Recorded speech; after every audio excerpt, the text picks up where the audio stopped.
Hello and welcome back to the Milu project. Today I'll be talking about the writing system I've devised for my latest conlang, Kolsil. The Kolsil writing system, rather than being written, painted or etched, instead uses flags. It is an alphabet, although it has some very featural elements.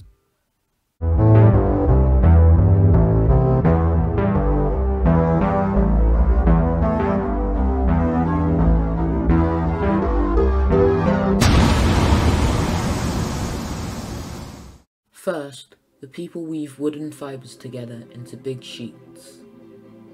Then, they apply dye to them.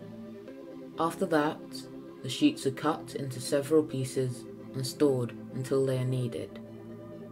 Since this process requires a lot of work, information is only really displayed when ordered by the Kolsil king. The flags are then tied to tall metal poles, along with wooden bolts. Now let's look at how the writing, or rather signalling system works. You'll probably remember from our phonology episode that these are our sounds.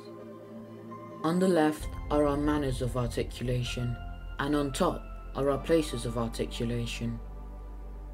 Now the manners of articulation are represented by different coloured flags, with the voiced sounds taking shorter flags and the unvoiced sounds being shown by the long flags.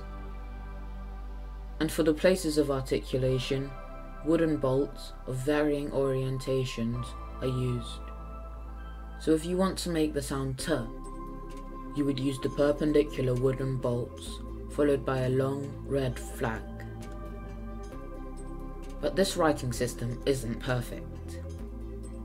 There's no way to write the English F sound. There's also no way of distinguishing between S's and sh's. As well as that, there's no symbol for the trilled R.